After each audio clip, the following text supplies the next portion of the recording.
Vous avez remarqué cette tache, ces endroits où le climat est marqué en marron sur cette carte?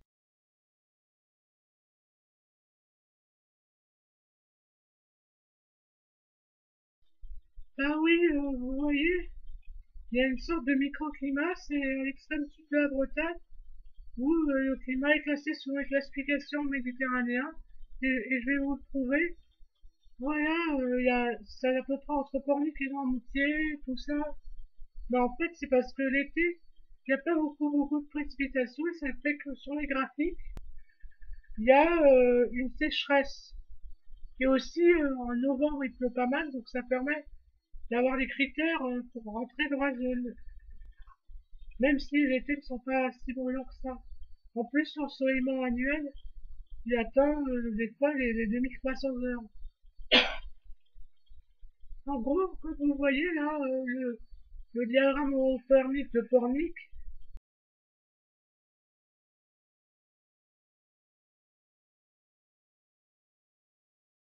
et voilà, c'est une Noirmoutier, vous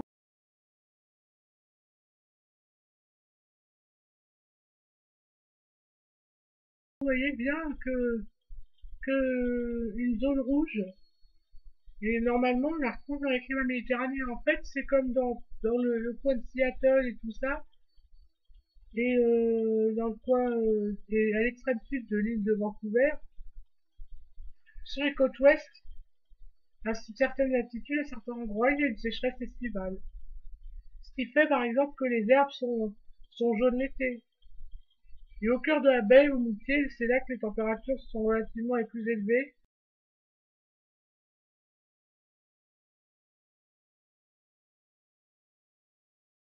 avec des mois de plus chauds qui dépassent les 20 en moyenne sur la température moyenne journalière des mois de juillet et des mois d'août, voire des mois de juin, et avec des températures les plus élevées en général en Bretagne.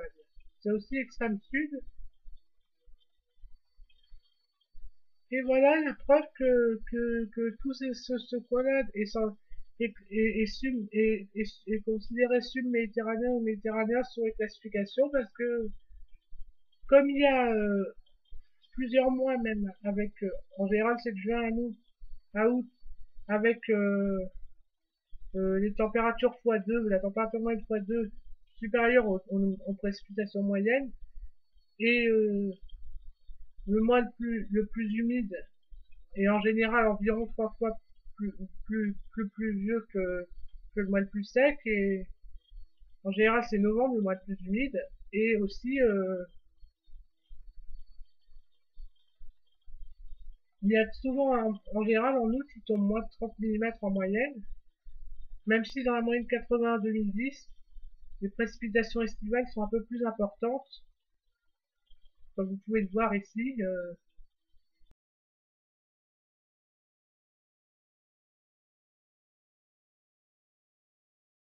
Mais c'est toujours classé pareil, et même certaines stations ont gagné un huitième voire un neuvième mois à 10 de température moyenne, ce qui fait que selon Trewarta aussi, ça rentre dans ces zones.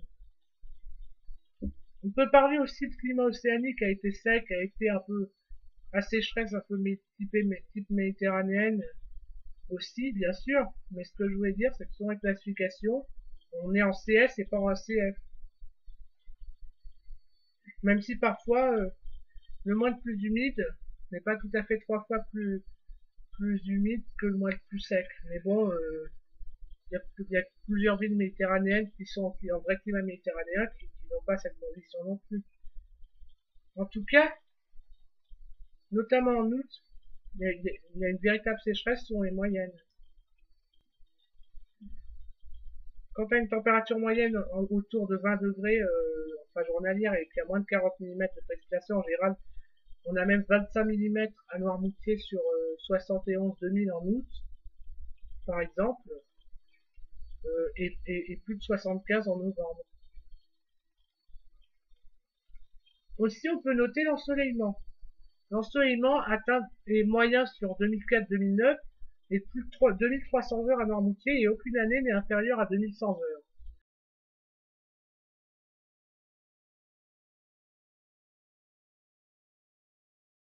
d'ensoleillement.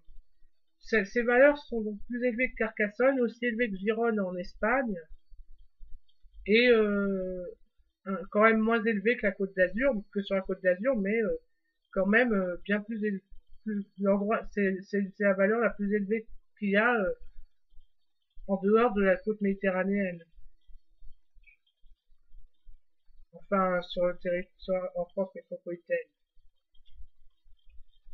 Le Cap Ferrat fait pas mal, et dans les environs de La Rochelle, avec à peu près un ensoleillement comparable, mais les 2300 heures de nuitée, enfin 2300 et quelques, sont quand même... ouais. Le seul argument qui sortirait de la zone du climat méditerranéen, c'est le nombre de jours de pluie, notamment les mois d'été, qui est dans les 5 ou 6. Mais en général, quand même, la pluie ne dure pas très longtemps, et je rappelle que d'après le livre La météo en France de Kessler,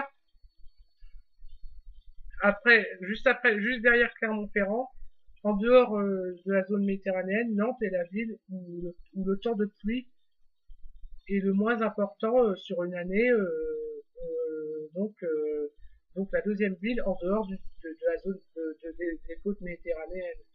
Ce qui veut, et des alentours, ça veut dire qu'en gros, les précipitations ne durent pas hyper longtemps, et c'est pour ça que le climat, que la côte sud bretonne, à certains endroits, que les microclimats ou assez secs sont attirants. Donc, vous pouvez voir que l'herbe est bien jaune l'été, que les mimosas poussent très bien à Noirmoutier, qu'il y a des oliviers aussi dans certains endroits de la baie, des vignes, etc. Même si c'est vrai qu'il y en a aussi dans les endroits plus au nord. Mais il y a un peu de tout, il y a pas mal de plantes méditerranéennes qui poussent ici. C'est vrai que les hivers sont doux aussi, c'est vrai, mais aussi, aussi, il y a aussi, c'est rare en plein été d'avoir des journées où il pleut tout le temps et où la dose maximale est très basse.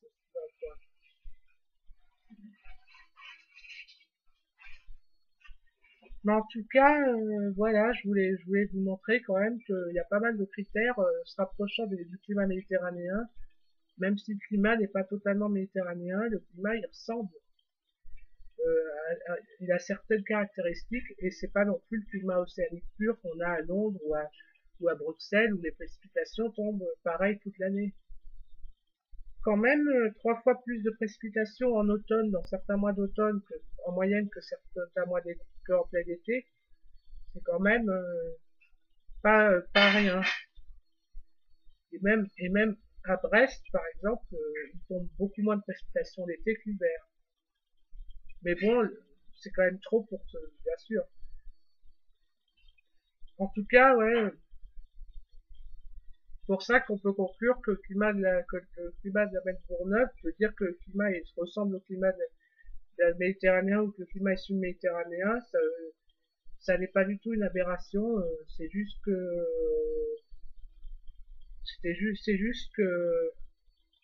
il y a quelques caractéristiques. Comme c'est au bord de l'océan, c'est forcément différent. C'est comme le climat de la Galice ou du nord du Portugal, qui est à la limite entre les deux, qui est à transition en fait.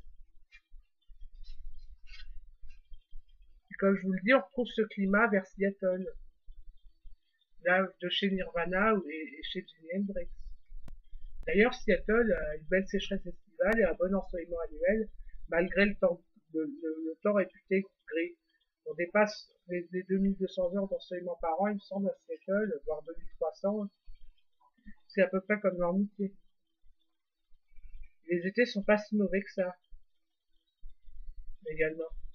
Et je vous rappelle qu'à Nantes, les étés sont aussi chauds qu'à Strasbourg, en moyenne. Même si ça paraît bizarre, enfin les mois d'été.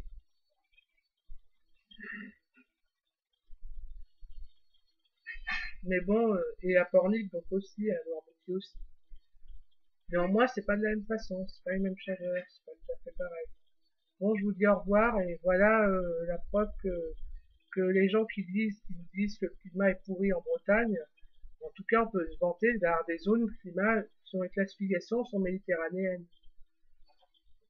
Même si, même si c'est de peu et que c'est pas hyper brûlant tout le temps. Mais quand même, avoir des maximales moyennes en été de 27 pour une zone océanique, c'est quand même pas mal. Localement, 26-27, 26 à Machecoute, 26 à Guerre en août, et donc 27 au Mouquet, en juillet-août, l'après-midi. Et à Pornic, c'est dans les 25, Marmoutier, c'est 24, Nantes, c'est 25, c'est quand même des valeurs qui ne sont pas, qui sont, les mois les plus chauds tournent autour de 20 degrés en général en Bretagne Sud, et avec une pointe à 22 Moutier. Le seuil, justement, pour avoir un climat vraiment méditerranéen, c'est 22 sur Métropole. Et pour les mois à 10 degrés, c'est les 8 mois à 10 degrés, il y a plusieurs stations qui ont ces conditions, et même des îles comme l'île de Groix, grâce à des mois de novembre très doux. Bon, je vous laisse et au revoir. À plus!